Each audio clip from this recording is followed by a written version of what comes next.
അങ്ങനെ ചായ കുടിയും ഒക്കെ കഴിഞ്ഞ് വീട്ടിലേക്കെത്തി. വീട്ടിലെത്തിയപ്പോൾ ഉപ്പാക്ക് ഭയങ്കര ക്ഷീണം, യാത്രാക്ഷീണം നല്ലോണം ഉണ്ടായിരുന്നു. ഉറക്കക്കുറവും രാത്രി അവിടുന്ന് പോകുന്നത് കൊണ്ട് തന്നെ നല്ല ക്ഷീണം ഉണ്ടായിരുന്നു. അതിന് കാരണത്താൽ വേഗം കുളിച്ച് വേഗം കിടന്നു.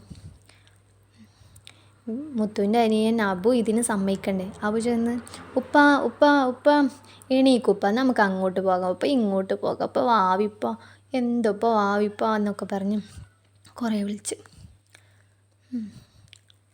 മുത്തു ആണെങ്കിൽ ഇത് ചെന്ന് ഇവരെ കുറേ വഴക്ക് പറഞ്ഞു. എന്താണ് അബു ഇങ്ങനെയൊക്കെ ചെയ്യാൻ പാടുണ്ടോ? ഇപ്പം ക്ഷീണിച്ച് കിടക്കുകയല്ലേ, നീ ക്ഷീണിച്ച് വന്നാൽ ഇതുപോലെ പന്ത് കളിച്ച് ക്ഷീണിച്ച് വന്ന് ഇതുപോലെയാണ് ചെയ്യാറ്? വേഗം ചെന്ന് കിടക്കൂലേ? കുളിക്കും കൂടിയില്ല എന്നിട്ടാണ് കിടക്കാറ്.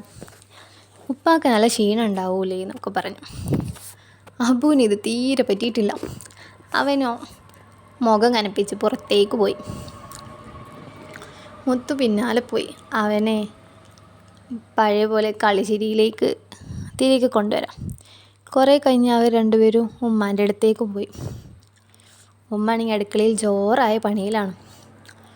എന്താ ഉമ്മാന്ന് സ്പെഷ്യൽ? ഇന്ന് ഉപ്പാക്ക് ഇഷ്ടമുള്ള തേങ്ങാച്ചോറും ബീഫ് വരട്ടിയതും ഒക്കെ ഉണ്ട്. ഉപ്പാക്ക് ഇഷ്ടമുള്ളത് വെക്കല്ലേ നല്ലത്. ഇങ്ങക്ക് എന്താ വണ്ടി? അബു പറഞ്ഞു, എനിക്ക് ബിരിയാണി മതി, എനിക്ക് തേങ്ങാച്ചോറൊന്നും ഇഷ്ടമല്ല.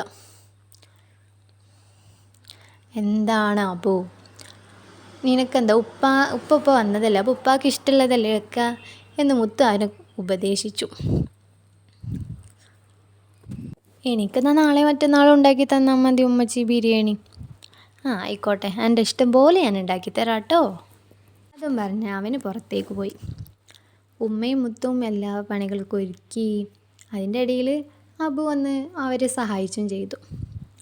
എന്നിട്ട് എല്ലാ പണികളൊക്കെ കഴിഞ്ഞ് ഉപ്പ അപ്പൂത്തിന് എണീറ്റിട്ടുണ്ടായിരുന്നു. നിസ്കാരമൊക്കെ കഴിഞ്ഞ് അവർ ഫുഡ് കഴിക്കാൻ തുടങ്ങി.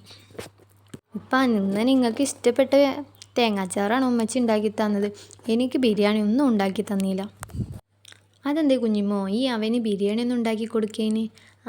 അവന് ഞാൻ നാളെ ഉണ്ടാക്കി കൊടുക്കാം, ഇക്കെപ്പോൾ ഇത് കഴിക്ക്.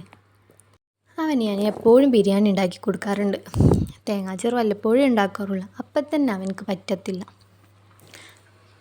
ഇനി ഞാൻ എനിക്ക് ഉണ്ടാക്കി കൊടുത്തോണ്ട് അവൻ്റെ ഇഷ്ടം പോലെ. ഇന്നിപ്പോൾ അവന് തേങ്ങാച്ചോറ് കേൾക്കട്ടെ അല്ലേ അബു? ഇന്നിപ്പോൾ ഇത് മതി, എനിക്ക് ഇനി പിന്നെ ഉണ്ടാക്കി തന്നാൽ മതി ഉമ്മച്ചി. ഉണ്ടാക്കി തരടാ.